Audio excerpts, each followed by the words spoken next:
Hello, everybody. Welcome to the Red Devil Experience. We're here doing the Red Devil Daily Live. We're going to do Arsenal versus Manchester United preview. We have a Ruben Amorim press conference reaction to get to as well. Leny Yoro set to return, confirmed by Ruben Amorim during his press conference. We're going to get into that. We're going to break it down. We got some player transfer rumors for the summer as well today.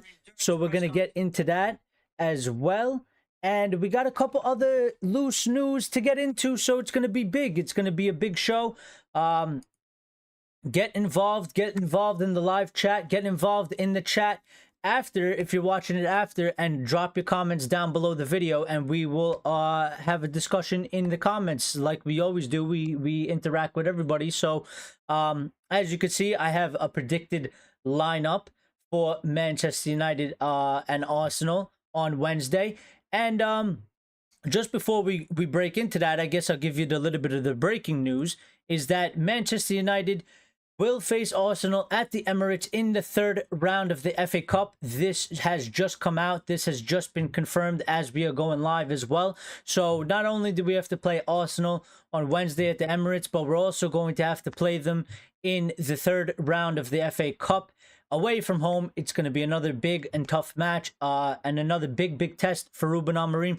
But bring it on. Bring it on, because this is what we need. We spoke about this, you know, the need for these tests for Ruben Amorim, but also for the players, for the squad, for the club as a whole. So, yeah, but back to this lineup here.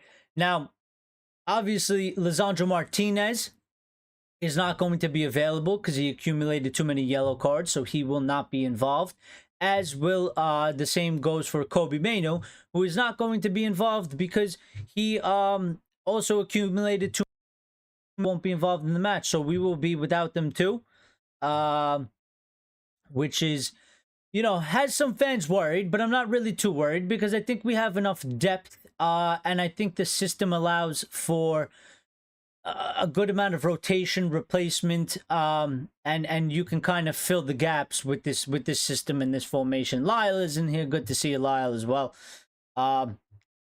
So I think we might see something similar like this. I'm going to break it down as to why, but also I'm going to give my two thoughts and my two opinions. Stephanie is in here as well. Big up yourself, Stephanie. Our wonderful moderator is here. So this is the predicted lineup that we may see. Now, there could be one or two changes, but I think it's mostly going to go like this anyway. Mazawari, obviously, right center-back, where he's been playing. I think he's going to continue playing. Onana, obviously, in goal. That's not going to change, so we don't really need to talk about that. Matheus de Ligt as the center-back. I think he's doing a good job there. I think that role suits him the best. And then one that I think has thrown out a lot of controversy out there in the United fan base, because I've seen some people putting Maguire here, and I've seen a lot of people not like it and disagree with it, and I'm one of them, and I'm going to explain to you why in a second. But potentially Maguire could play left center back because Lisandro Martinez is not available, and someone's going to have to play there. So I think there's one of two ways that it could go about. It could be Harry Maguire playing in that left center-back role, with Luke Shaw playing up further in the left wing-back spot. Or we can see Luke Shaw play left center-back instead of Maguire. Maguire be on the bench, and Diego Dalot playing in that left wing-back role that he has been playing in. Now, the reason why is Maguire potentially might play left center-back because it's the added height, and Arsenal have a lot of height, and they're very good at set pieces. They're probably the best team in the league off of set pieces, more preferably off of corners. They score a ton of goals. We don't necessarily have that height in our team.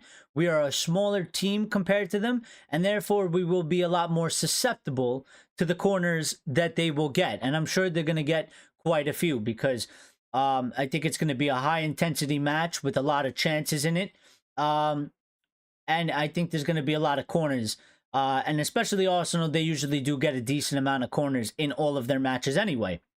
Now, the drawback that I see a lot of people saying about Harry Maguire playing left center back, and I am included in this, is that Harry Maguire is slow, and they have fast players. More potentially, Saka will be playing on that side, right?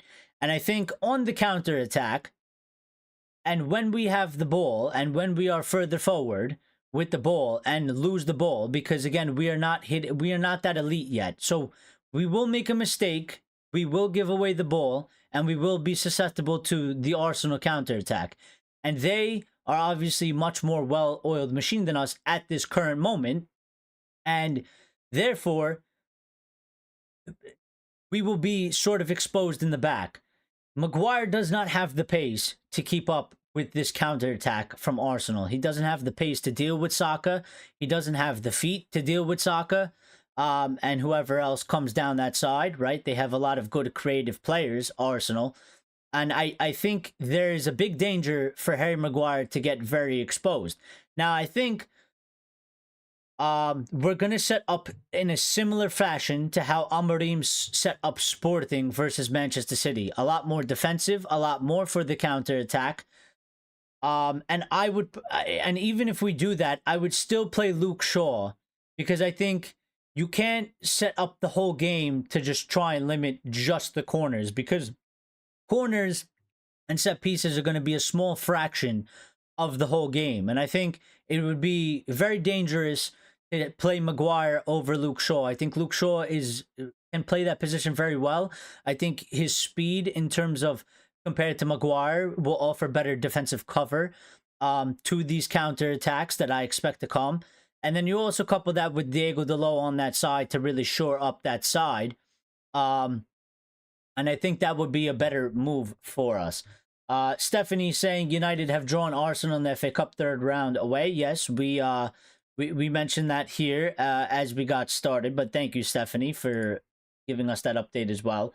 And Stephanie is saying, who's best equipped to cope with Saka as well? Well, that's what I was really getting into. I do believe that Luke Shaw is much more better equipped to deal with Saka and whatever other creative midfield they have comes down that side, because they do have a lot of creative players, quick players, very good at passing and movement. So for me, I would go with Luke Shaw. Now, Lyle is saying, for me, Shaw is the better left centre-back, as it's not as taxing as left wing-back. But for the height, I get it. Gabriel is a threat. And Arsenal have mastered the corners this season. And Richard Hawkins has just joined us as well. Richard, good evening. How you doing? Hope you're doing well. We're just talking about the match at hand on Wednesday. And we're having the discussion over, as you could see, a bunch of people have put Harry Maguire as starting as left centre-back and Luke Shaw maybe as left wing-back. And we're kind of having that discussion over of what would be the better option. Maguire is obviously being thrown in there for the height and, you know, trying to defend the corners and the set pieces of Arsenal, because they are the masters of this. They are the most threatening team in the Premier League currently, off of corners and off of set pieces.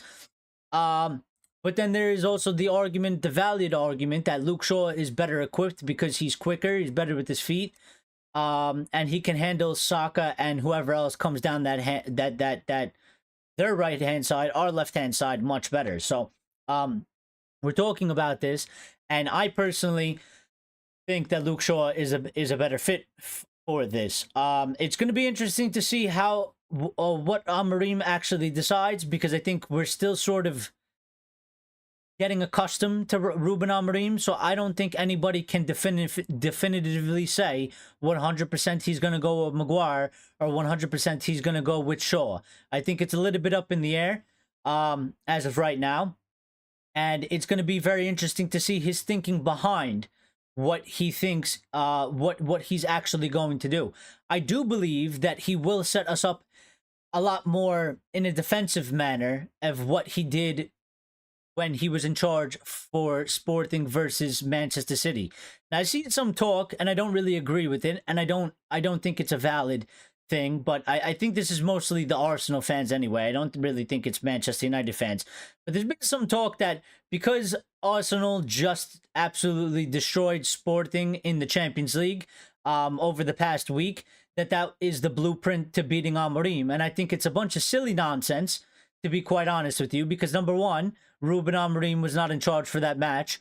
that Sporting played Arsenal. He's obviously the Manchester United manager, and he was not there. So I think right there discredits that whole blueprint unlocked. They already know how to beat Amorim. Amorim wasn't in charge. Just because you use the same numerical um formation as Ruben Amorim does not mean that you have unlocked the blueprint to beat Ruben Amorim because you've beat his past team. So I think that's a bunch of nonsense. Anybody that's saying that, I think they're talking absolute crap, pie in the sky type of stuff. So yeah, I don't agree with that. Obviously they have a different manager in charge. He could pick the same formation, but he ain't Ruben Amorim. We've said this numerous times. You know, one manager ain't the other manager. You could try to use his ideas. You're not the same person. You don't have the same brain. You don't have the same eyes. You don't have the same football knowledge. So, for me, that is a big no-no. Anybody saying that, I wouldn't take them any seriously. But I think that's mostly the Arsenal fans throwing out propaganda out there on social media to hype their team up, and hype up the game a little bit more in their favor, right? And I see Lions has joined us as well now. So how you doing, Lions? Hope everything is well. But back to the team at hand, right? And I think Amad Diallo, for obvious reasons, will be in the team. Number one, Amad Diallo. You know, it's interesting to listen to Ruben Amorim because before he actually took charge, he talked about, he might start with wing backs, like actual defenders playing wing backs, because they're obviously easier to get them to defend over wingers. It's almost like, jokingly, he said it's impossible to get wingers to try and do the defensive part of the game because they always want to attack. But Amad Diallo has certainly been the exception, and I think he's impressed Ruben Amorim very, very quickly in his defensive abilities and his defensive sort of actions and mindset. Like, he does very well attacking and going forward with the ball, but I think he's also very quickly impressed Ruben Amorim with his defensive work rate, and his kind of ideas and knowledge and mentality when it is to getting back and playing that side of the game and defending and helping out the team in that aspect. So I think Amad Diallo has been absolutely brilliant. It started under Rude. Kind of that resurgence. It was there a little bit under Ten Hag, but Ten Hag kind of wiped it away from him not playing a few matches, which nobody really understood. But it started under Rude, and Amorim has kind of, taken that, and he's liked it very much. And Ahmad has continued to grow and play much better under Ruben Amorim. So I expect Amad Diallo to be starting and playing. And then obviously we get to the center of the midfield, right? Box is in here. Box is staying. If I'm pronouncing your name right. He said, I'd start Højlund and Mount over Xerxes and Rashford. Well, we appreciate you for that, Box. If I'm pronouncing your name right, please let me know. If I'm pronouncing it wrong, please let me know. And I do sort of agree with that to a certain extent. And I'm going to get into that. Chow's View is here. We face Arsenal again. Hate to lose this team. We do face Arsenal again. It's funny how things work like that, right? So, Rajat is also in here saying we can beat them. And how you doing, Rajat? I hope you're doing well. So in the midfield, and then I'll get back to what Bach has said, right? Or Bach. I think probably most likely we're probably going to get a double pivot because I do think that Ruben Amorim is going to set us up a lot more defensive like he did against Manchester City at Sporting in the Champions League. So I think the double pivot, the two CDMs, is going to be there. I don't think it's going to be one of like an Ugarte Bruno or an Ugarte Eriksson, even an Ugarte Mount. You could possibly do that. I do think that it'll be Casemiro Ugarte. Now the thing is, I understand that. I have a concern about Casemiro because, again, I still think he has good qualities. And I think he still brings value to the team. But my concern again, and I think it's everybody's concerns, is his legs. His legs are a concern. His legs, to be able to compete or keep up with this intensity, because I think that this match, especially in that midfield, it's going to be a high intensity battle in that midfield. Now, hopefully Ugarte can kind of balance that out, because Ugarte does have legs and he can maybe make up for a lack thereof in Casemiro's legs. But I still do have a concern about that. Maybe I'm over concerned. Maybe it won't be too much of a concern. Maybe we will be able to figure out how to balance that out quite nicely. But I'm a little bit concerned there because if he gets beat, quite convincingly in that midfield, then it almost turns into Ugarte really kind of playing by himself and playing on an island. And we don't need that to happen because if we lose that midfield battle, regardless of all the other players and all the other tactics and all the other stuff that you can do in a football match, if you don't win that midfield battle, you will lose that game, hands down. And Richard saying Casemiro's legs worry him as well, because this system is high pressing with speed. And even Arsenal's system is high pressing with speed, and they play high intensity and they play very quick, and they're very good at passing as well.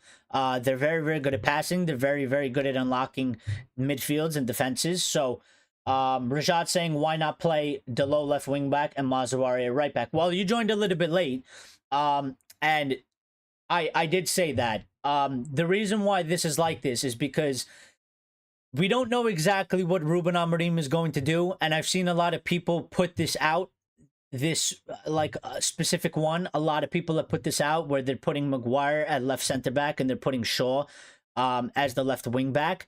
But in my opinion, and we already kind of discussed this, I said that I think that there is a problem with Maguire playing out there in terms of being beat for pace.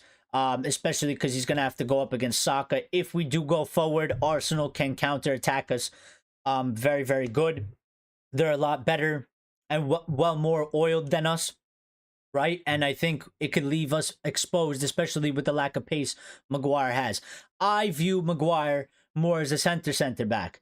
I don't know if that's what they call it, but that's what I'm coining it as. We got the right center back, the center back, so CCB, and then the left center back, right?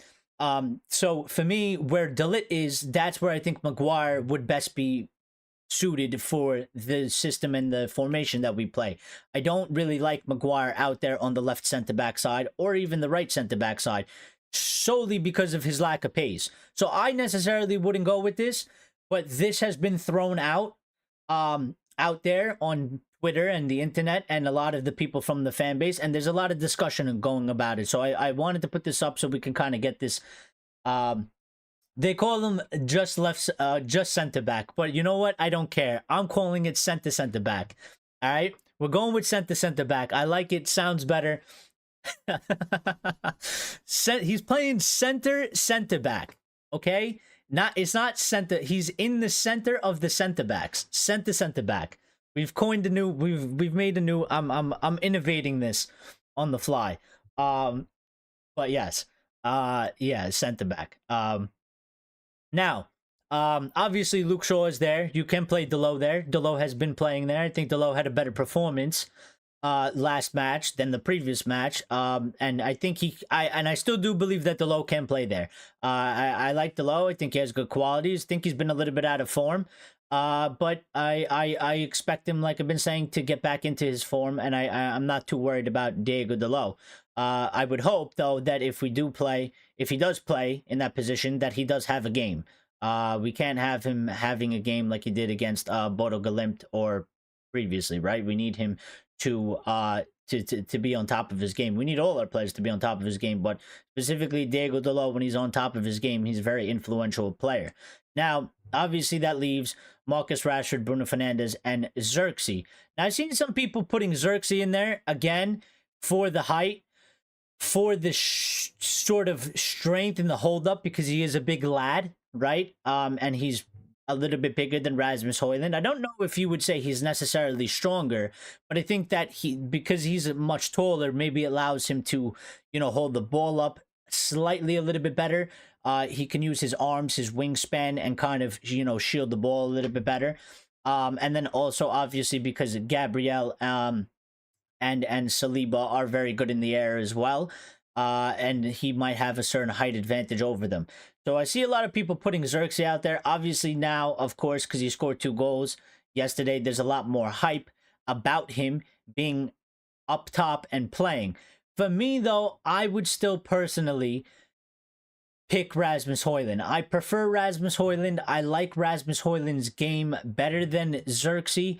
And I think, number one, Rasmus ain't even that much shorter. but I think Rasmus can also hold the ball up well. I think Rasmus shows good strength, but I think the positives that come with Rasmus is his speed. His speed, his pressing speed, his pressing ability, and I think we're going to need that.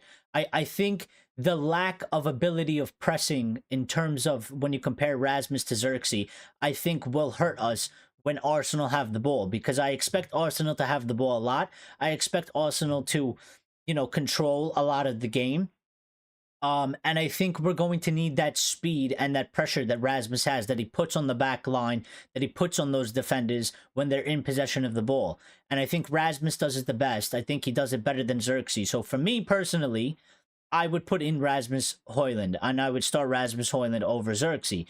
I think Marcus Rashford, I think you can start him. And I think this goes in hand with what kind of Marcus Rashford are we going to get? Are we going to get, yesterday's Marcus Rashford, or are we going to get the Marcus Rashford from before yesterday? Because if we get the yesterday's Marcus Rashford, I think then he can have an influence and an impact on the game, and he can be a threatening and important player. If we don't get yesterday's Marcus Rashford, then it's going to be a bad, choice to pick. And I do understand also the arguments, and maybe we can see something of Bruno Fernandes and a Mason Mount kind of playing those positions behind the striker, and I do understand that as well, for the pressing, for the ability to kind of unlock the Arsenal defense and play very good balls in behind and play good passes. And I do get that, and maybe he does that, because again, we're just getting used to Ruben Amorim. We don't know what he's actually going to do. He can do something similar to this. He can do a mixture of it. He can. I mean, Mount's not here, but he can literally play Mount and Bruno, and then play Rashford up top. Which I don't think he's going to play Rashford up top, but he can, if he wants to. We don't necessarily know him exact yet. We're still getting used to him. We're still getting, comfortable with this manager and how he's working. Plus, also, we're doing a lot of rotation. We're doing a lot of changes to the squad, because he's worried about the fitness in terms of like overworking the players and stuff like that. We have a lot of games, so it's even a little bit more tricky to try and determine.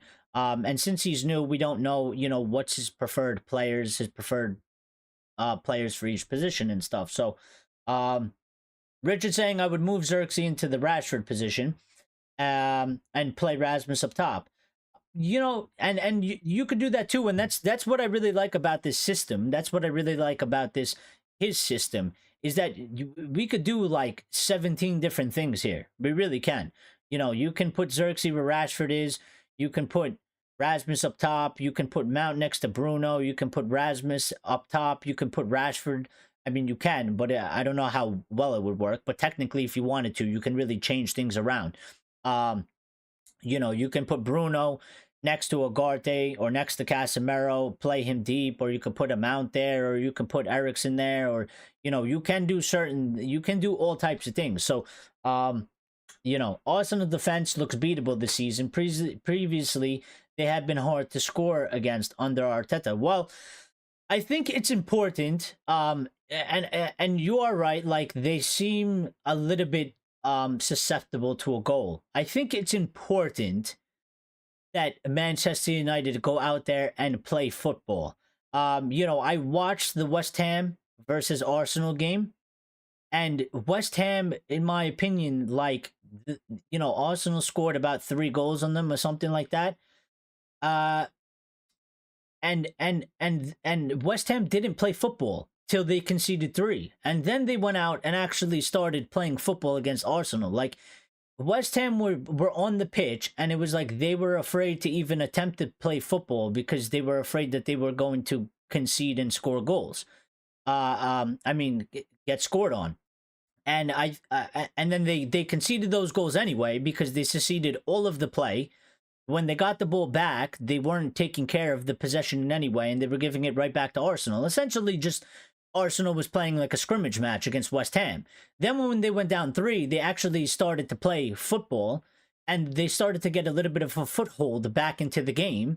And then they ended up scoring two, and obviously it didn't sustain itself. And Arsenal scored a fourth, and the game ended 2-4 or 4-2, whatever.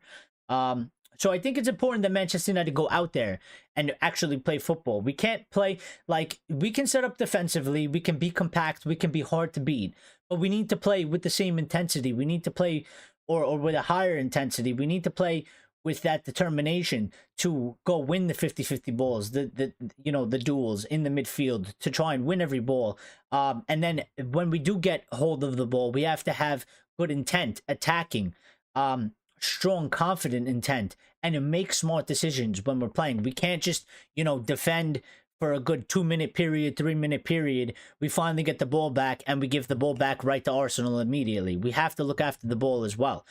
Because if we are constantly doing actions on the pitch where we are just defending, we finally, force Arsenal into a mistake, and we give the ball back immediately, and we do this a numerous amount of times, we are going to concede very, very quickly. We will not be able to sustain that. We have to go out there and actually play football as well. So, yes. Rajat saying, don't rate the guy Rashford. He is still average, though. Well, listen, he's there. He's part of the squad. And again, I think, it's fine if you don't rate him. I understand why. He's been struggling. He's been on the pitch doing things that we don't necessarily like to see at fans, but he had a good game yesterday, right? And the hope is that, he's deemed an important player of the club. He's deemed valuable. Every manager that's come in, since he's come into the team has used Marcus Rashford, have deemed him important. They like his qualities, and therefore we just need the best version of Marcus Rashford we can get, and that's what I'm hoping for.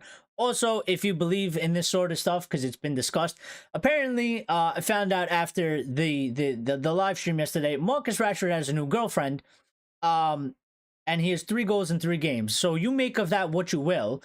The internet is doing their trolling internet thing, saying that Marcus Rashford is going to score 42 goals in a season now because he has a new girlfriend.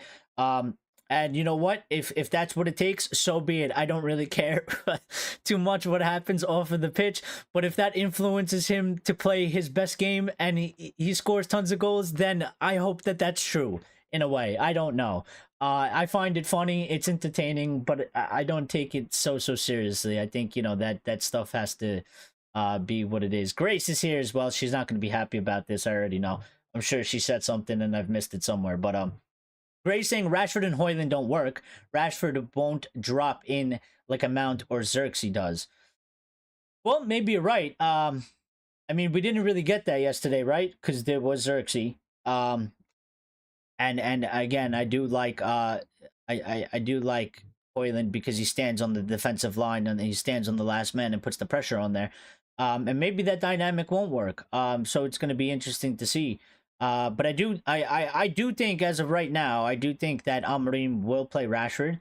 And I think, I mean, in my head, I think you play Højlund, but I mean, he could very well play Xerxes. I don't know with the whole rotation thing and whatever. So yeah, I mean, I don't know. Onana in goal for both games. He has been doing kind of great, to be honest. Nice. Well, Onana's going to stay in goal, right? Onana has been really, really great. He's been a lot better this season than he was last season.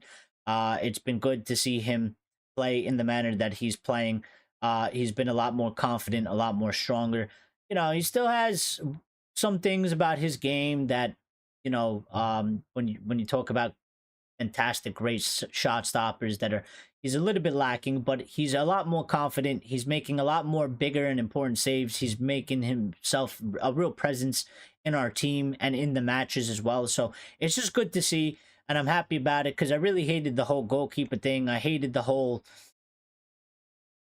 kind of negativity of like everybody was like this was a really bad decision to get rid of De Gea and get rid of this and you know what, and maybe it was, but there was nothing we could do about it, and I just kind of wanted that to end because I really felt like it was a distracting thing going on around the club. Like, we have other problems, we just need the goalkeeper to come good so everybody can really shut up from the negative aspect about the goalkeeper and let's focus on the other things that we have. And right now that seemed to happen because nobody is really everybody's happy with Onana, everybody's happy with the saves he's making, and nobody's really focusing on the goalkeeper position too much.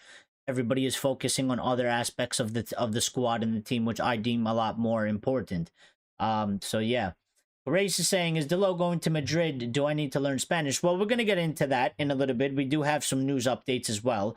And I see some news is breaking from Manchester United as well. So we'll get into all of that in a quick second. Let me get to what you guys are saying.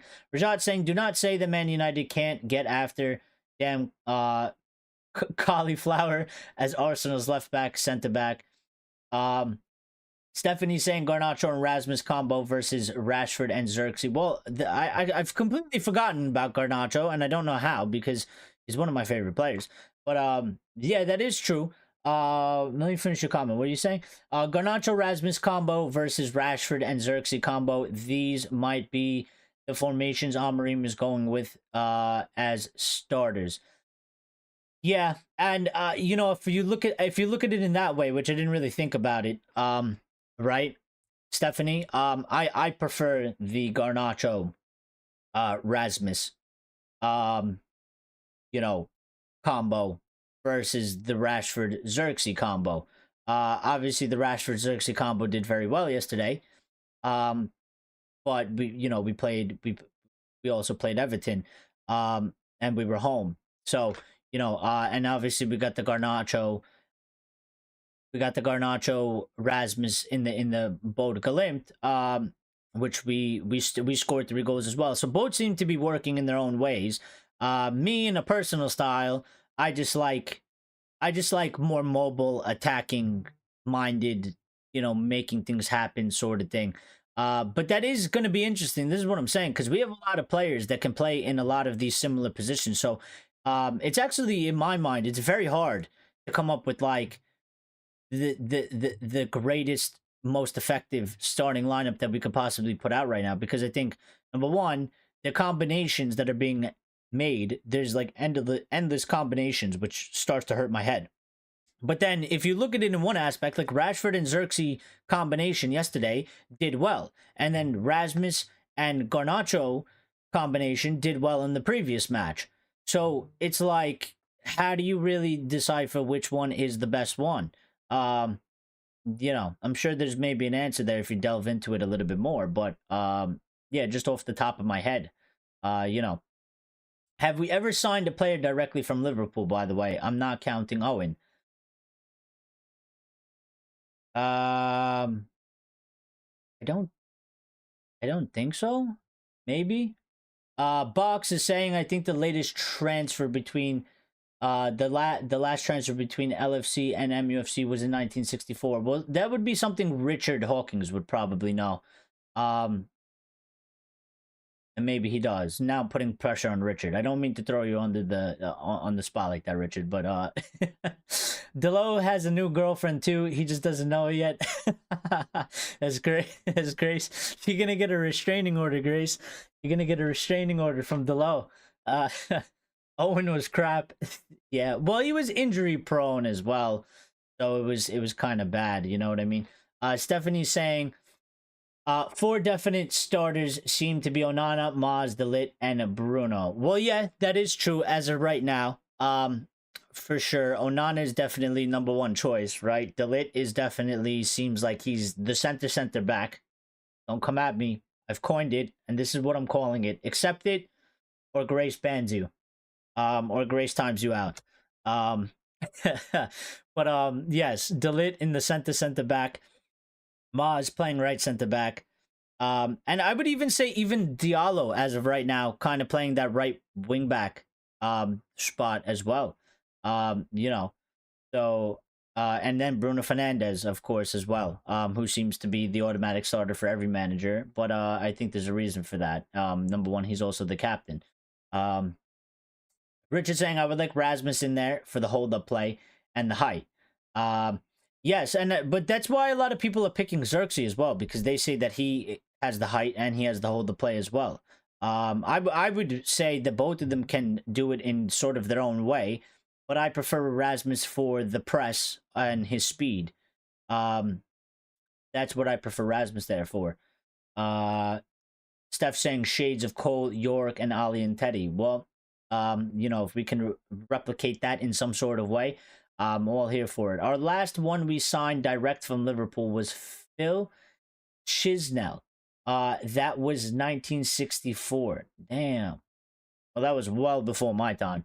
And I've, you know what? I'm gonna be honest. I've never even heard of him. Never even heard of him. Would you sell Rashford to buy Guy Okeres?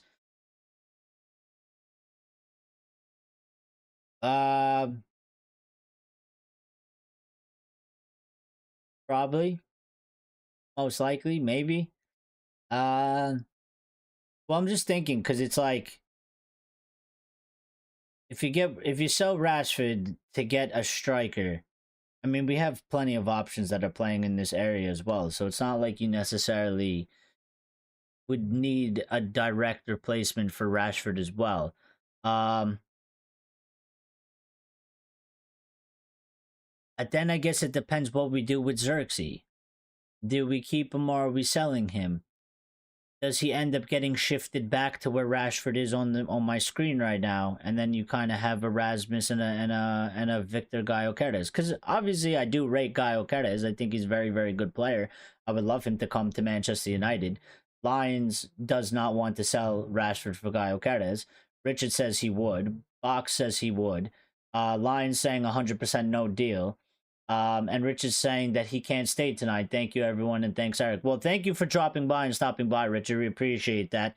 And listen, just before you go, before you click off, I was going to say this at the end, but since you're not here, I want to give the full people. I will not be able, most likely, to do a Red Devil recap Wednesday night for the Arsenal United game because I will be working. I'm going to be missing the match as well because the match will be being played while I'm still at work. So I'm gonna miss maybe at least half of the match. So there's a potential that I won't do a live stream. I might get home and maybe do a late one, but it's gonna be a late one. Like I'm talking about, it will be probably 11 p.m. UK time, just to do one.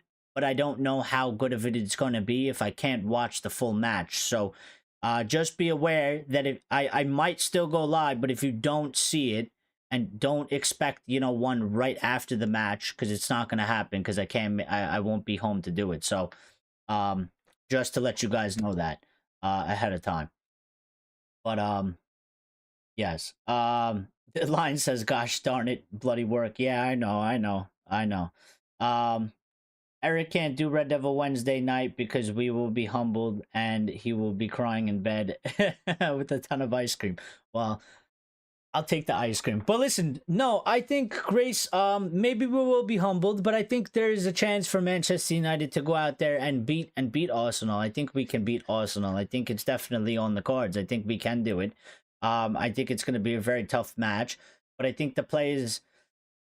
Listen, we've done it before, even in our recent history of not being very good, right? In this what I would call our shit period of the past 12 years or so. There's times where we go out and we play big teams and you think you're going to get absolutely smashed, and somehow we've pulled out a result. We've beaten them, we've gotten a draw.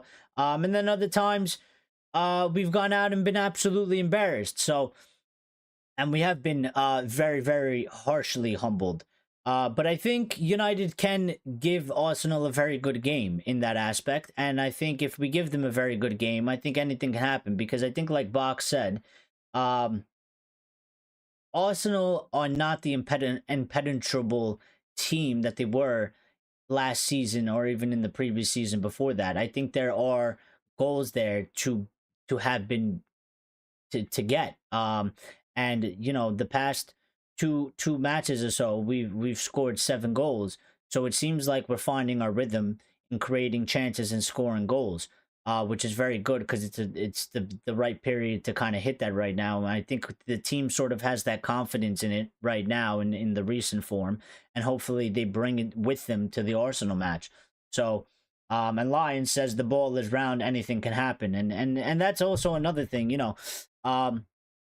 listen, at the very least, I said this the other day, I want Manchester United to go there and give Arsenal the hardest game they've had all season. If we lose 2-1, if we lose 3-1, they score goals or something like that, then it is what it is. And we take our loss and we take our lessons from that and we move on to the next match.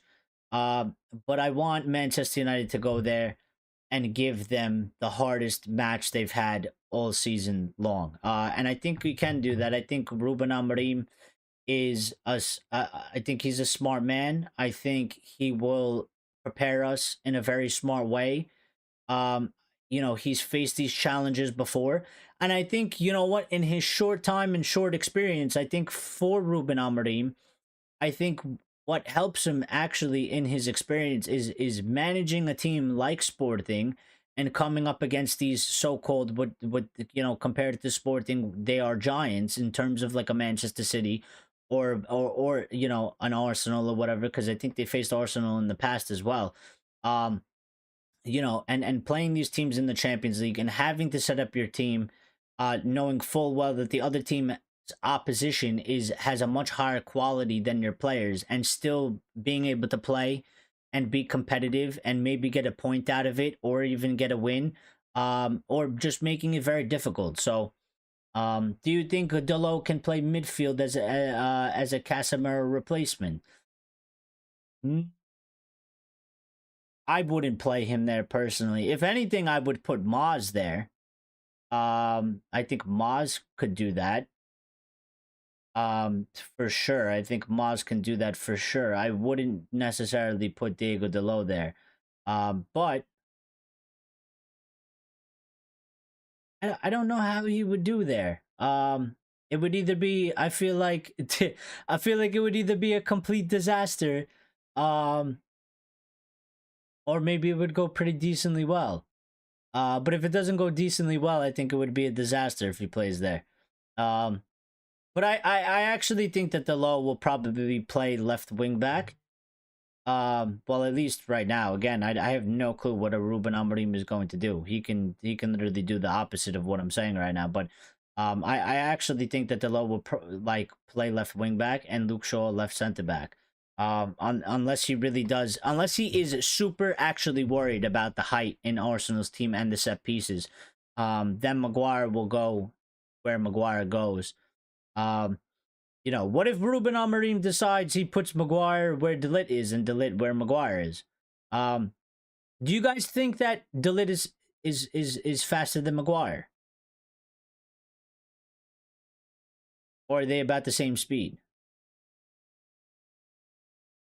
Maz could definitely imagine a Garth and Delo pivot. I'm trying to imagine it. I'm trying to imagine it too, and I keep thinking I'm like, well, I could see how it could maybe go good because Delo's dribbling ability, right? And I guess if he's afforded more space and he can kind of use his right foot, I think he can do good with passes as well and kind of bombing forward, right? But at the same time, I could see it turning into sort of disaster with the sort of physicality aspect of it. Um, so uh, he already inverts into a six position under Eric and is comfortable on the ball and has the engine. Yeah. Same speed. Box says De Ligt and Maguire have the same speed. Yeah, I feel like it's similar. Although I don't know why, but I feel like in my head De Ligt is a little bit faster than Maguire. But maybe that's just a bias of mine. I don't know. I have nothing to really back that up, but yeah, Delo can ball carry good and passing range. Well, we lost under Eric Ten Hag. Now, I'm not saying it's because of that, Grace. Well, yes. But let's get into some of the topical stuff, right? Enough of Arsenal and United for now, because that was a large chunk, and we're 44 minutes in. So here is Delo's husband. I mean, Grace's husband, Diego Delo. And one of the stories that came out this morning, earlier in the morning, is from Relevo, which I believe is some sort of a Spanish journalist outlet, something like that, saying that Real Madrid are interested in Diego Delo. They have asked Manchester United about him and have been told his price is 50 million euros. Now, that was the only update I saw about this. I didn't see any further of an explanation. I didn't see any further details of what this is. This was all I saw being really said about Diogo Dalot. So interesting. I think 50 million is probably a very good and fair price for Diego Dalot. And this is something that we have to kind of be aware of. If Ruben Amorim does start to get these players to start performing exceptionally well, especially if it happens week in and week out. There will be players that we have that are going to become interest of teams such as a Real Madrid or a Barcelona, for example. Maybe a Bayern Munich or something like that. And obviously, I'm not too worried about Bayern Munich. I think some of them would obviously be the biggest things would probably be if Real Madrid come for your player, and maybe a Barcelona. But I'm more worried about Real Madrid. I just feel like Real Madrid have this bigger pull, than Barcelona do, at this current moment in time. So, um, but it's something to think about because I was even interested in thinking about it. Like, if they came and they offered us 50 million, um, would you take it? Would I take it?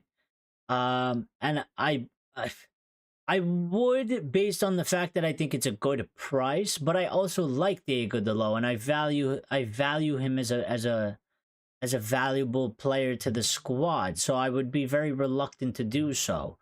Um, and I think he's at Manchester United, he understands Manchester United, because he's been at the club for quite some time, and I feel like to replace him is something that we don't necessarily need to be doing right now because there's other areas that I would like to see strengthened. And then I think to myself, to get somebody else, I think we were very lucky with Maz. Like, if to find somebody that would come in like Maz and do what Maz has done to sort of replace Diego Dalot, I feel like would be very difficult. And then I was like, you would have to integrate this other player, and it might go in a step backwards for a certain amount of time, depending on who the player is.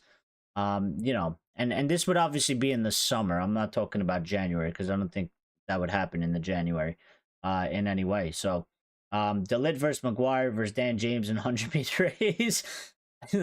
And Dan James comes in last. He says I'm 5'1", and I'm faster than Maguire. Well, yeah, I'm faster than Maguire too. I'm pretty sure. And I ain't that tall. I'm 5'6". A 50 million bargain should be at least 150 million. Says Grace, talking about the low. Slot smile stinks. He's just lucky as hell. Says Alamayu Addies. Well, I don't think he's lucky. I don't think that's luck. Yeah, I don't think that's fair to say he's lucky. I think you can't be lucky this long. It's almost impossible. If he's lucky that long, I'm flying to Liverpool and I'm knocking on his door to get the numbers of the lottery. And I'm gonna tell him to pick them for me because he should be hitting, you know, the lottery tomorrow. I think he was fortunate to inherit a squad of Liverpool that Jurgen Klopp built, and it was in a very good position. I think he's fortunate in that aspect, but for him to kind of carry it over and improve it in certain aspects that he's done, I don't think he's lucky. I don't think the results that they're getting is anything down to luck. I think he's done a very good job so far.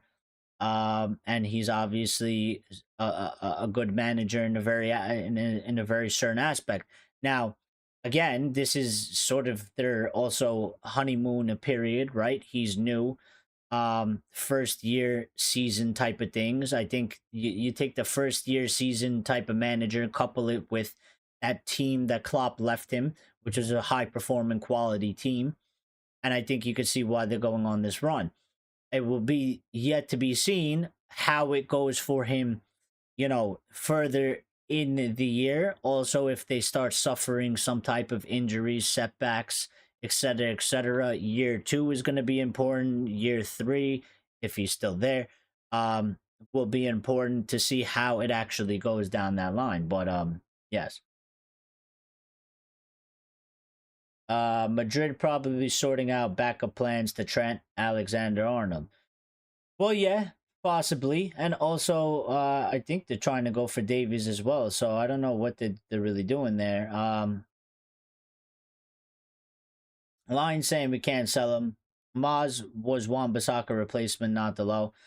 Well, yeah, Maz was Wan-Bissaka replacement, but Wan-Bissaka replacement, the argument would be that Maz has been performing better than Delo. So so not only has he come in and replaced Wan-Bissaka, but he's also then, if it was a traditional the right back sense, many people except for Grace would be starting Mazawari over Delo as of right now. Box is saying we need Liverpool to falter at some point. Well, that's the hope, right? But obviously they're riding this high right now, so we got to see, how long it's going to last. I don't expect it to go and last throughout the whole season. I do expect it to hit a period where they do start to suffer in some cases, and then it'll be interesting to see, you know, how Slot manages to get out of that, and how he navigates through that, because I don't think that they haven't hit that point yet. They're still riding a very high of high right now. So, yeah. If that is luck, we all need to tickle his lucky charms. I thought Liverpool were on course for a quad last year until their collapse. Well, that's also another thing. Addis is saying, then what do you call facing all big teams at their bad days? Facing all their big teams in their bad days. And I don't know.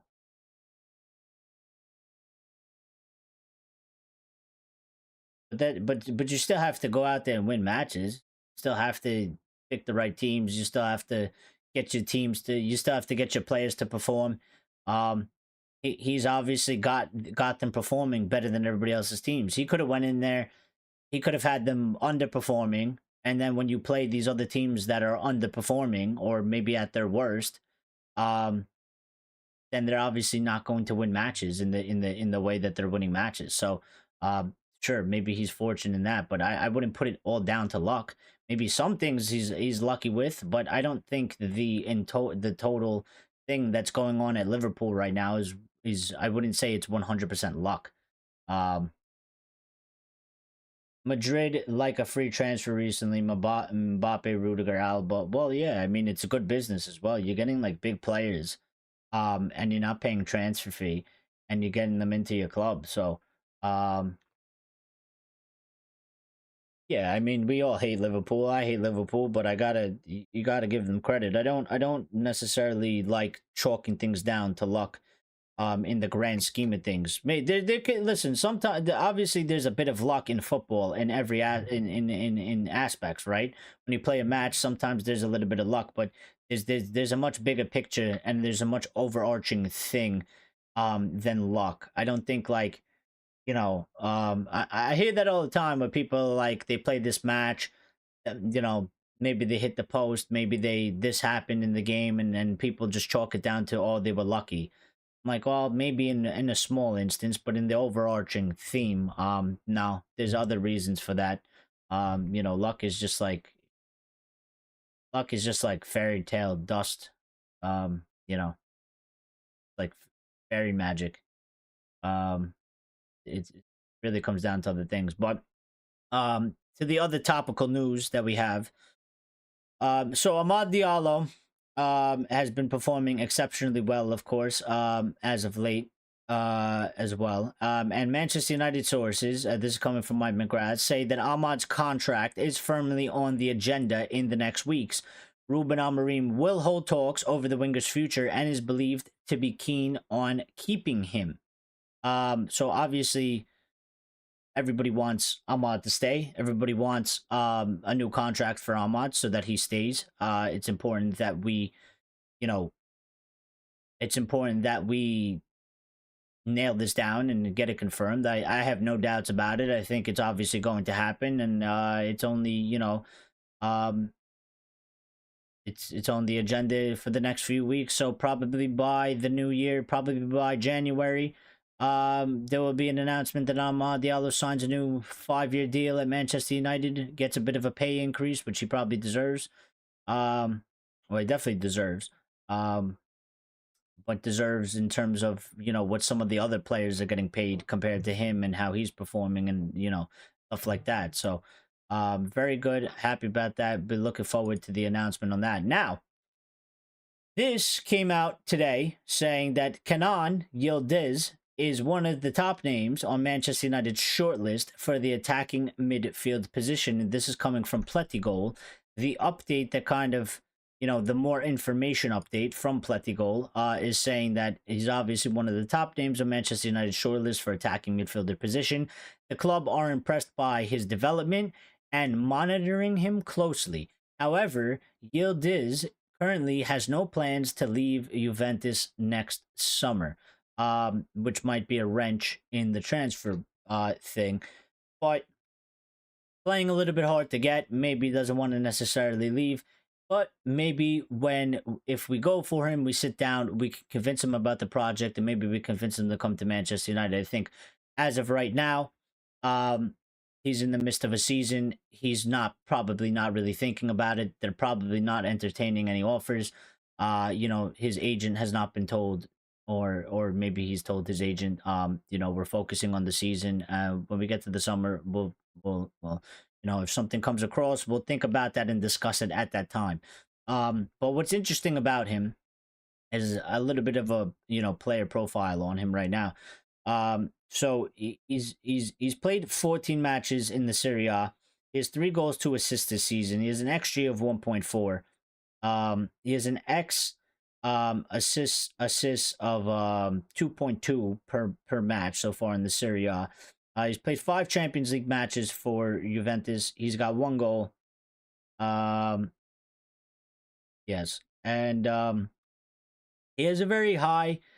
So versus versus other attacking midfielders and wingers out there in the top leagues, in the 5 big leagues, the UCL and the Europa League, he has an 80%, 80.7% pass completion rate, per 90, which puts him in, what is this?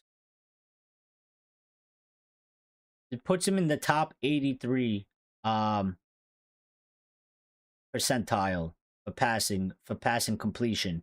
He also has progressive carries at 4.13 per 90, and that's about 63% percentile in the top 5 leagues, Champions League and Europa League as well included in that. And he has successful take-ons. He has 2.28 per 90, and he's in the top 76%. Well, it's probably backwards, but it says 76% percentile. So he's high in those areas. He also has high tackles rate for an attacking midfielder slash winger. He's doing 1.93 per 90, 89% percentile he's ranking in there. And he's also pretty decent in the air as well. So yeah, and then just to see a little bit more of the stats, goals slash shots on target, he's doing a 0.40 per 90, which puts him in the 77 percentile for attacking midfielders slash wingers in all top 5 leagues.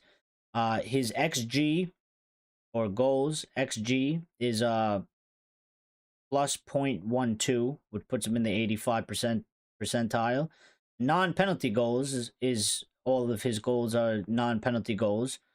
So it's the same XG and the same percentile. So very interesting that we're looking at another attacking mid sort of player. But I guess because of this system that Amorim is going to play, maybe we're going to need one of these going forward. I'm just looking at some other stats. Passes offside, he ranks high in the 77% percentile, and passes blocked he is 97% percentile. So I don't know blocked by the opponent who was standing in his path. So that's one of his, I guess, bad attributes, is that he has a high his passes are blocked a lot by opponents who are standing in the path of where he's trying to make the pass. So that's not good. Um that's not good. Uh, yes. He has a high tackle success rate for an attacking midfielder slash winger. Because he can also play on the wing as well.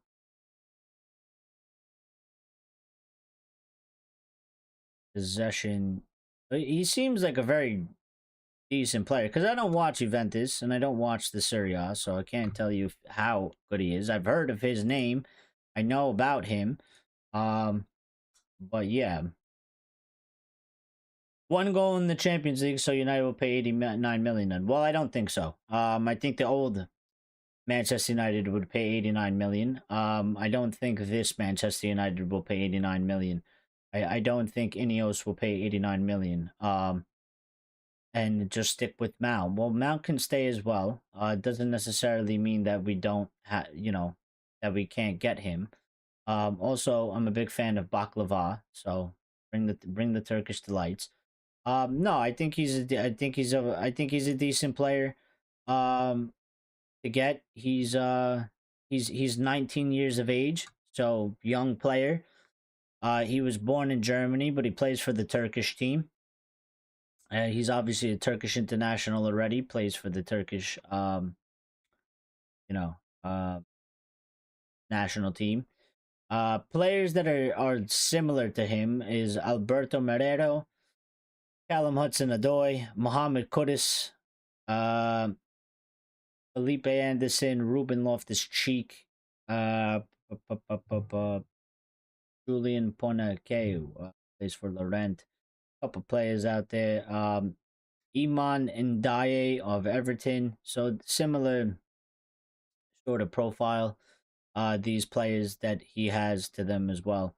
So I don't know, interesting striker. One, striker attacking mid. One to keep an eye on from. Lion says promote from the youth. We have an amazing talent in there, and it's free. Well, maybe so. Maybe so, but it's let's see what happens. This is one obviously that we'll keep on the back burner because it's not going to happen till it wouldn't happen till the summer anyway. It's not going to happen in January. I tell you that much. So, um, and we'll see. But again, I'm okay with this. Young player, high rated talent for his age. High prospect in terms of ability and stuff like that. 19 years of age. And I'm happy United are, at least he's on the radar. I think players like this were going well under the radar pre Ineos. And I think they're popping up on the radar a lot more often, and we're paying a lot more attention to players like this, which is very, very important. Um, especially if you can get them before they go to a Juventus, they go to a Brighton, they go to, a sort of these bigger teams. Um, so yes. And then we have this update about Binder as well. So there's an expectation that Altay Binder could leave the club in one of the next two transfer windows, as he is simply too good to be a number two behind Andre Onana and currently has no prospects for regular playing time. This was followed up by Manchester United are in the market for a new third choice goalkeeper, or potentially both, a new number two and three if Biender leaves. And to cap it all off, Manchester United are currently very pleased with the performances and development of Andre Onana. So obviously, Andre Onana is our starting goalkeeper. I don't think Andre Onana is going to go anywhere from other than being the starting goalkeeper. And I also think that Binder is not going to get into the starting lineup in any way other than maybe one appearance here or there. And that is maybe. That is a question mark. That might come, in a cup match, but we have to play, Arsenal in the we have to play Arsenal in the Carabao in the FA Cup, excuse me. Um, so that's a match where I think Andre Onana is going to play in, which would leave him for Carabao Cup to play in, maybe a Europa League match if we're already if there's no implications really, but I don't think he really has any chance of getting in there. So I would say if he believes that he's too good, right, and he wants to go, then he should go. And I have no problem with that.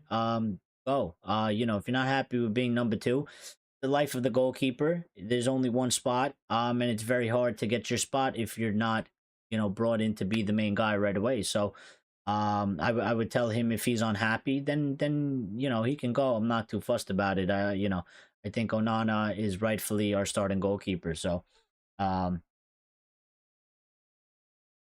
if we want a Turkish player, then try and get Arda Güler from Madrid, and he's also 19. Well, I think you would have better luck getting Yildiz than Arda Güler. Um, I think to get Arda Güler from Madrid, I think would be pretty much almost impossible. As of right now, especially with the price they would ask for. Italian football, Italian clubs obviously suffer a little bit from a lack of money. So sometimes those deals are easy to do. In terms of a transfer fee. So, and um, yeah, I don't know. I don't really have anything to compare between them. So, can we give Radek Vidic the number two spot when he comes back? Rajat saying no, don't get Guller off Real. Please don't think he ever wants to leave. He probably won't. Probably won't want to leave anyway, and that's kind of what I'm saying. Like he wouldn't even want to leave. Real Madrid. He's at Real Madrid. Many people around the world, footballers and stuff, like you you can't go anywhere higher than Real Madrid. And he's probably one of those looking at that, unless he happens to be a secret Manchester United fan, and then that would be the only way, really. Um, Especially where the two clubs are right now. Manchester United are not um we're not close to Real Madrid's level, even though they are struggling at the time. But in just in the recent history of the two clubs and performances of what they're doing, in their leagues and the Champions League and stuff like that, it's not close. So, get Kovar as our number two if he is all right to be Man United's backup and goalie. Well, for me, it's a position that I'm never too fussed about. I don't really care too much personally who the backup is. I really don't. It's just something that's not important to me. It's never been important to me. To me, it's always who is the number one, the goalie. Make sure that guy is good. The backups are the backups, and it is what it is. Um, and I don't really I don't really get too fussed over that sort of stuff. But I do have to pull stuff up. Oh, and by the way, I wanted to say this, and I didn't say it in the beginning of the show, and I should have started off with this. But a Manchester United, a prominent Manchester United fan, has passed away. I don't know if it was today or the other day. But I've seen messages pouring out.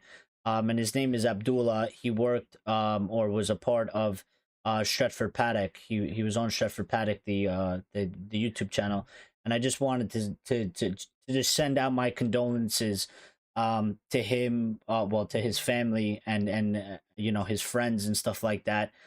Because I've seen him on a couple times here and there, but I don't watch too much Stretford Paddock. But the messages of the general United community saying that he was a beloved member of the Manchester United fan community.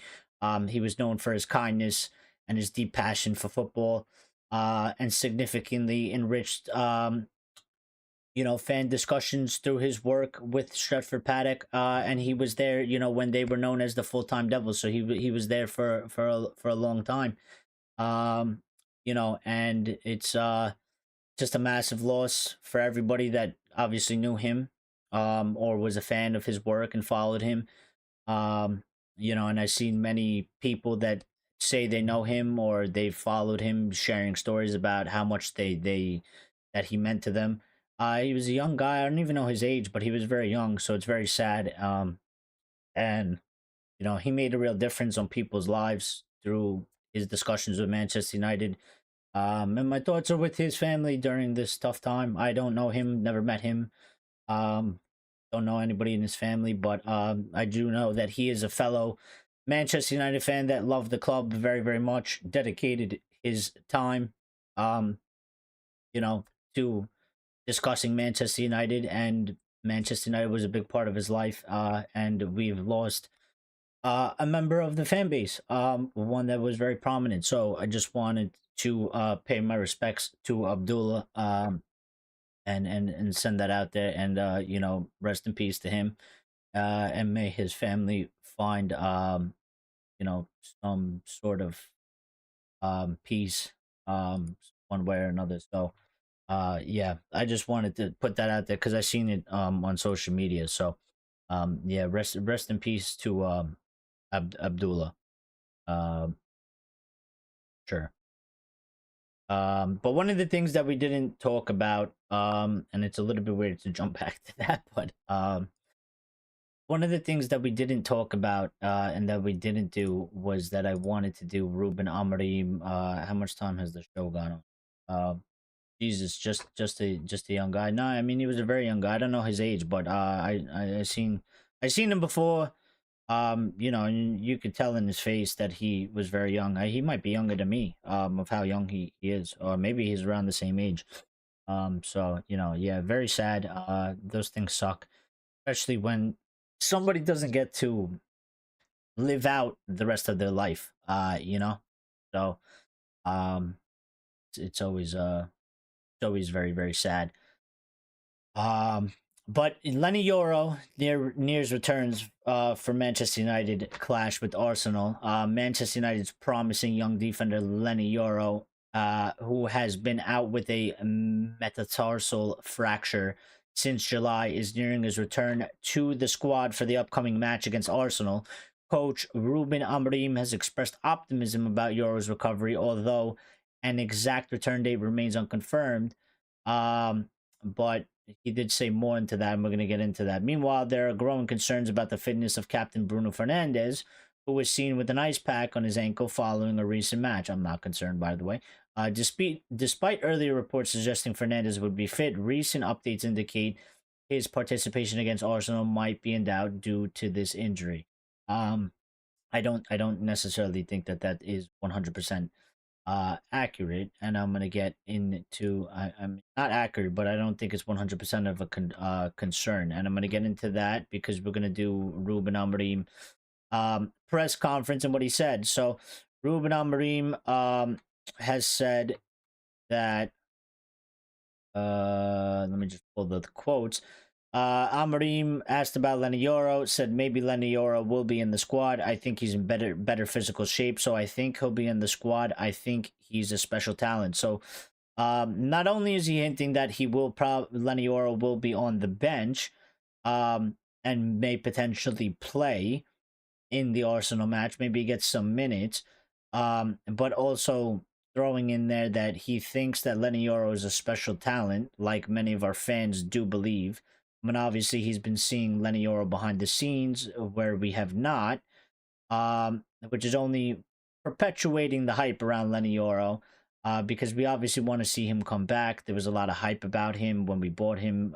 We haven't been able to see him play properly since he suffered that injury. So hopefully he'll be on the bench, and hopefully we get to see some minutes from him. And it seems like he will be involved with the squad come Wednesday. So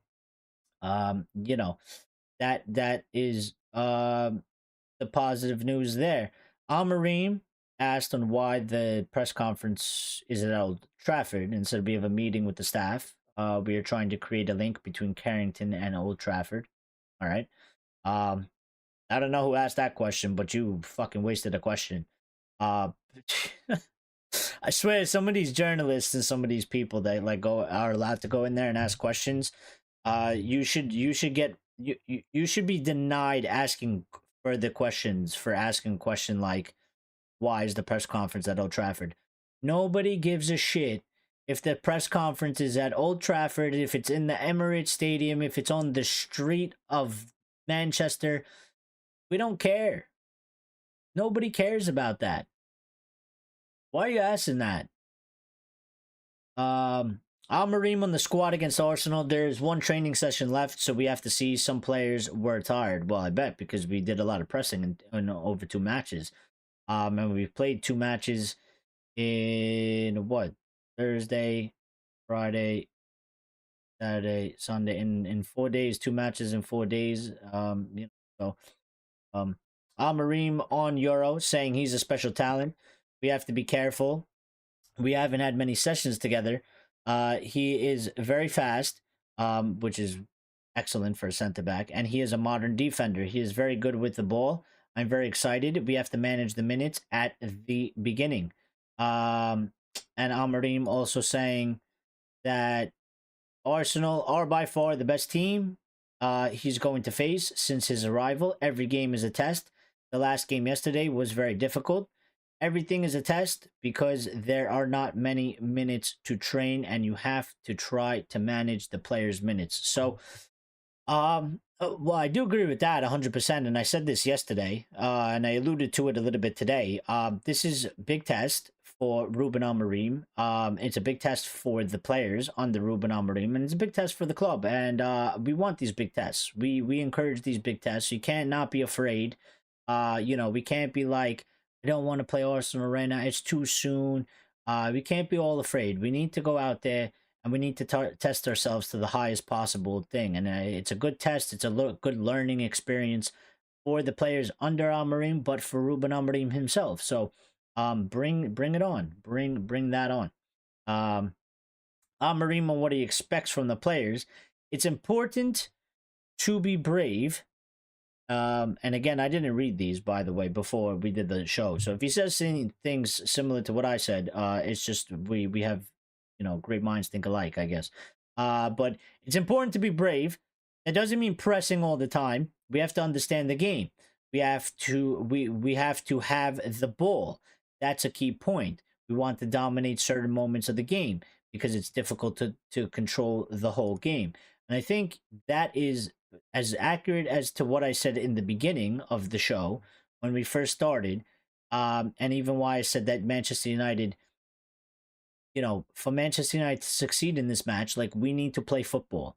We cannot, we can line up more defensive. We can be a lot more structured. We can be a lot more compact. We can be difficult to break down.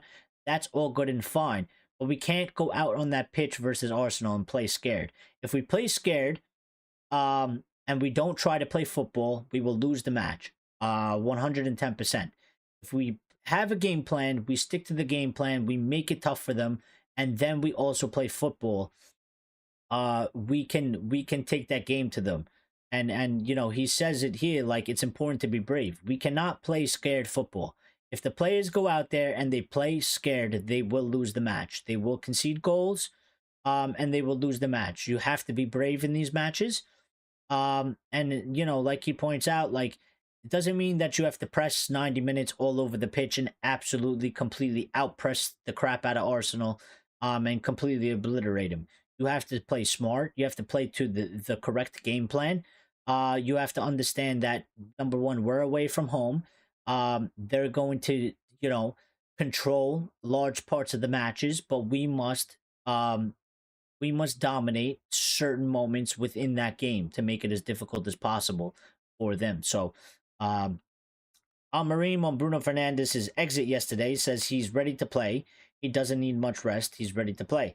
That's why I said that thing was probably not as accurate. Because, number one, we all know Bruno Fernandes is, like, not human. He's like a machine. The guy never misses a game. Even when we thought he was going to miss a game here or there, somehow he comes back fit, comes, plays, has a good game.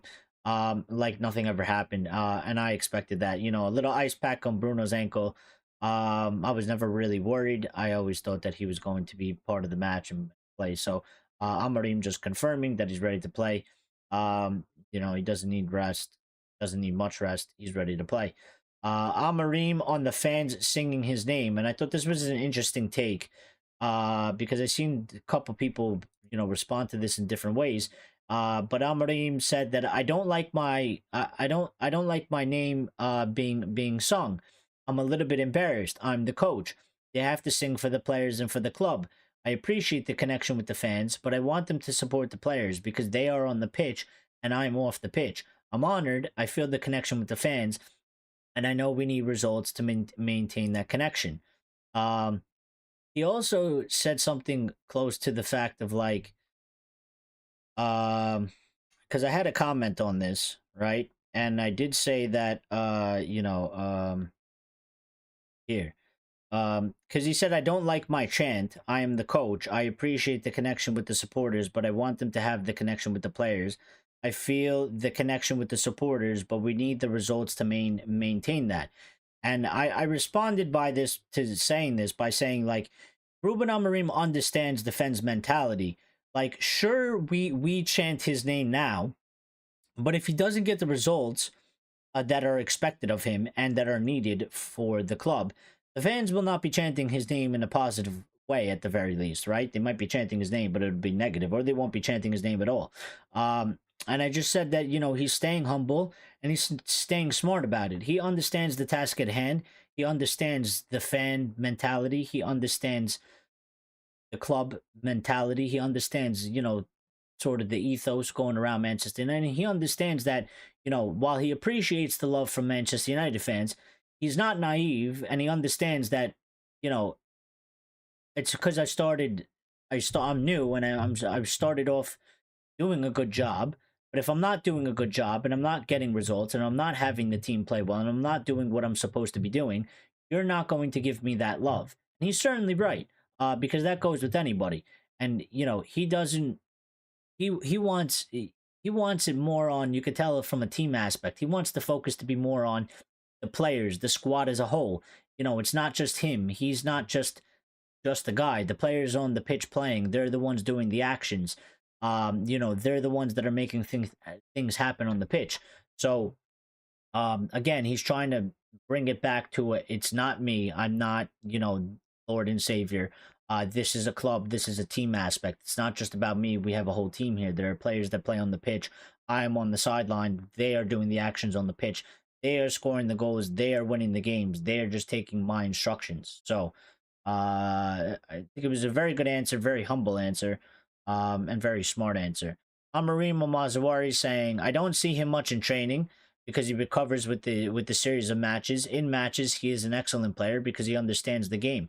He knows how to attack. He is technical, very good defensively, one-on-one. He is a modern player. The future of our team. We need more players like Maz, capable of controlling the tempo and very comfortable with the ball. I am very happy with him. I think, 100%. We could use some more Mazawaris in different positions around Manchester United. So he's been absolutely excellent since he came in. And one of the big or more breaking news that we have is about Victor Gyökeres. And this came after we went live, or shortly right when we started going live, right after the announcement of Arsenal playing United in the third round of the FA Cup at the Emirates. And Manchester United have now made initial concrete talks regarding Victor Gyökeres and a potential move in the summer. They are now fully involved. However, this will require sales first, and this is coming from Pletigol. The update that has also come from Pletigol that goes hand in hand with this update is Manchester City have also intensified their efforts in recent days. Hugo Viana is currently pushing hard in the pursuit of Gyökeres, which I would say and tell them to politely and rightfully fuck off. You have Erling Haaland. Why do you need Gyökeres? You guys are a bunch of bastards. Like, you don't even need him. Go fix your other problems. You have Erling Haaland. What the fuck are you going for Gyökeres for? Unless they plan to sell Erling Haaland. But I would also call that probably bullshit as well. Like, if Manchester City, if they want to get Victor Gyökeres, and I'm Victor Gyökeres, and I'm looking at it and I'm like, well, you have Erling Haaland, so where the fuck am I going to start? they need a backup. Yeah, but if I'm Victor Gyökeres, I'm not going to be a backup. I go to Manchester United, I have a better chance of being the main man. I have a better chance of being a starter. Plus, the guy I was just with that turned me into the goal scoring, or helped me turn into the goal scoring machine that I am, he's at United. He ain't at City. So, um, yeah, if they need a backup, for me, I think that's kind of crazy on their part anyway. That you're gonna go and get somebody like him to be your backup. Um, selfish, greedy bastards they are. Just want to suck up all the talent. And Manchester United are monitoring the situation of Frankfurt's midfielder Hugo Larsson, 20 years old, of 20 years of age. So, that is the latest updates that we have from Manchester United. Again, another young player, that we are monitoring and scouting. Again, I like this direction. I think it's going to pay off for us, heaps and heaps and heaps.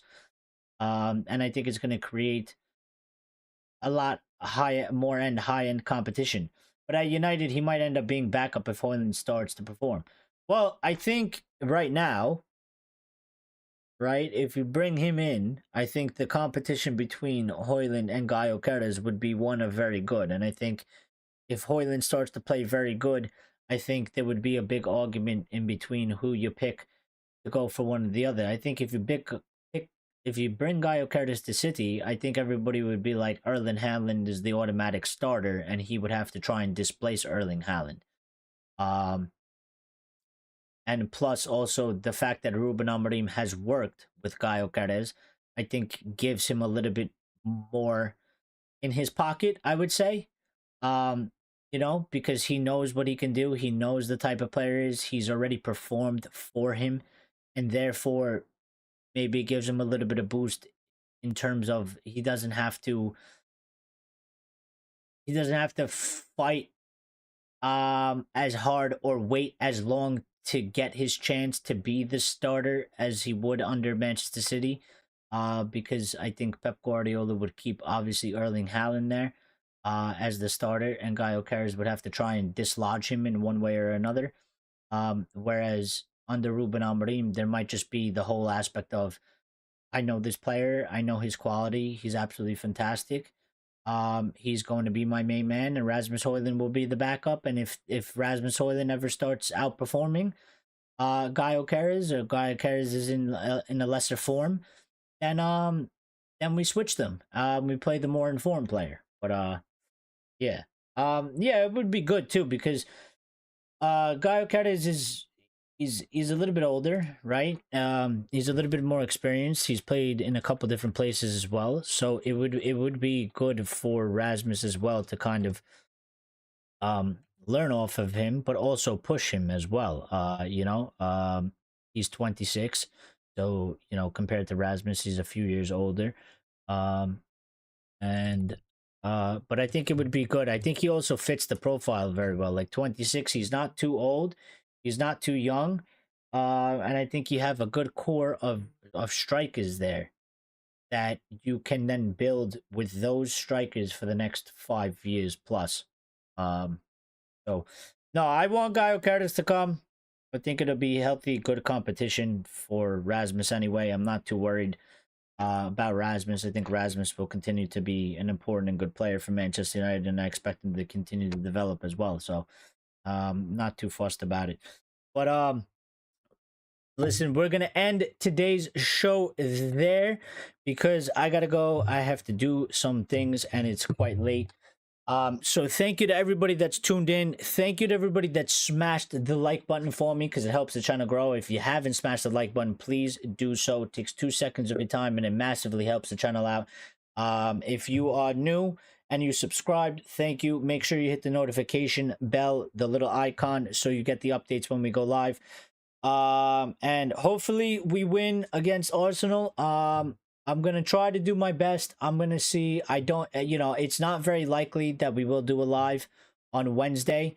And then the next time I would be able to do a live because of work would be on well, are we playing Sunday, or are we going to end up playing Saturday because we're playing Wednesday? How's that work? Because I actually didn't check. But if we play Sunday, I'll be here. for that. If we're not playing Sunday, that may very well be a problem for me. So um I want to know, does anybody know if we're playing Sunday this week? Because this app is just being a pain in the ass. I think Saturday. Well, that's not very good for me. Let me see. Forest would be on the 7th. Wednesday for, yeah, I think it's Saturday. Saturday against Forest at 12:30 p.m. I mean, I'm probably gonna miss that match as well. If that's how it's going to be. Yeah, that kind of sucks, but I don't know. We'll try and do something about it. If anything, we'll just do a Sunday stream and we'll talk about it later, because I won't be home. I'll be home if I'm working on Saturday. Saturday late kickoff on Sky. Yeah, I see that now. But the time that the match is at, which is 12:30 here, um, I wouldn't be home like for another good like 3 hours after the match ended. So it would just be like almost kind of pointless. So if anything, we'll do a Sunday stream and we'll kind of just recap the match. And we'll do some topical stuff or something. So it is what it is. For this week, I'm gonna have to eat it. Because then we how does that work? 7, 8, 9, 10, 11, 12. So then we go back to playing Thursday, Sunday, yeah?